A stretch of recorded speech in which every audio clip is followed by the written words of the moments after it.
Senator Tulfo, madali niyo naman akong tanungin, alam niyo naman kapatid ko si Alan, kung gusto niyo may iparating. Huwag na kayo magdrama ng mga pa-hostage. Hindi tayo ganito dito. Simula nung ako'y maging senador, never ever po ako nagsinungaling, nagdrama rito. Halugugin niyo po yung mga post sa social media. Never niyo ako nakita nagdrama. Sino ang nagdadrama? Tumingin muna kayo sa salamin bago kayo magsalita. In the past few weeks, I have coordinated with the Office of the Majority Leader regarding the membership of the committees I hold as chairman.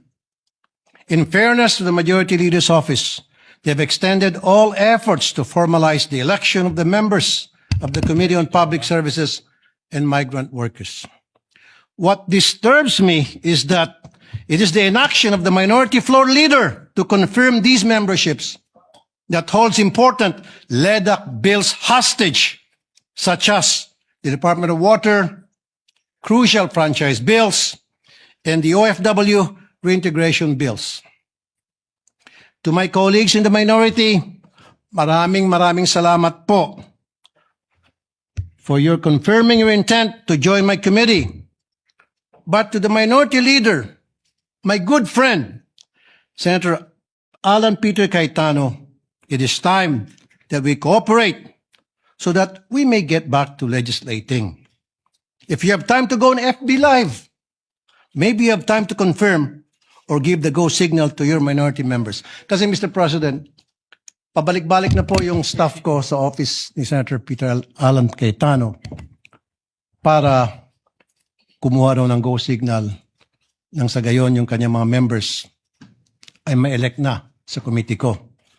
And all of them were saying we're more than happy and willing to sign, pero ayaw ni Senator Cayetano, Alan Cayetano. I don't know anong dahilan niya, bakit niya hostage yung pagiging members ng kanyang mga kasamahan sa committee ko.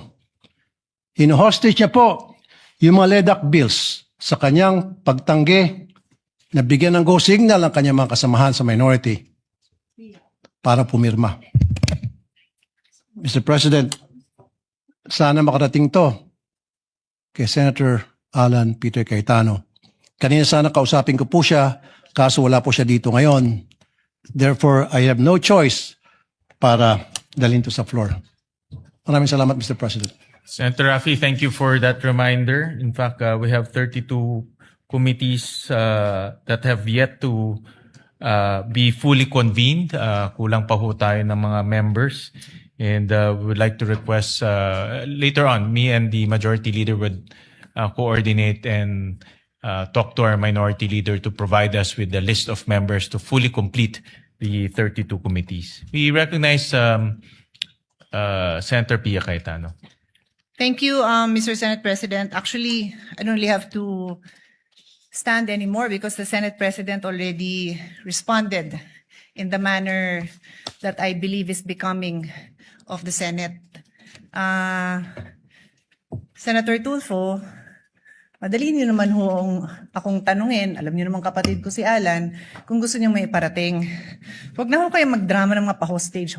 Hindi tayo ganito dito. And I certainly hope, that you don't set a precedent kasi I don't know the Senate President to be that way. I don't know the majority floor leader to be that way. He happens to be seated beside the former Senate President. The minority floor leader doesn't happen to be here. I can talk to him. Pag in-ignore niya kayo and the next day, wala pa rin, then sige, sabihin niyo yung gusto niyo. Pero wag naman sanang ganun. Wala ko akong naalalang ganun magsalita dito sa Senate for the 19 years that I've been a senator. Yun na naman po. Thank you, Mr. Senate President. What's the pleasure of Senator Raffy Tulfo? Sandali, Mr. President, ubusin ko muna yung tawa ko.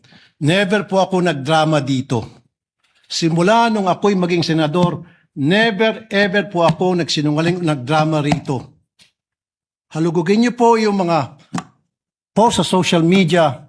Never niyo ako nakita nagdrama o ginamit to para mag-grandstanding. Alam niyo po yan. Alam na lahat ng tao rito. Sino ang nagdadrama? Tumingin muna kayo sa salamin bago kayo magsalita.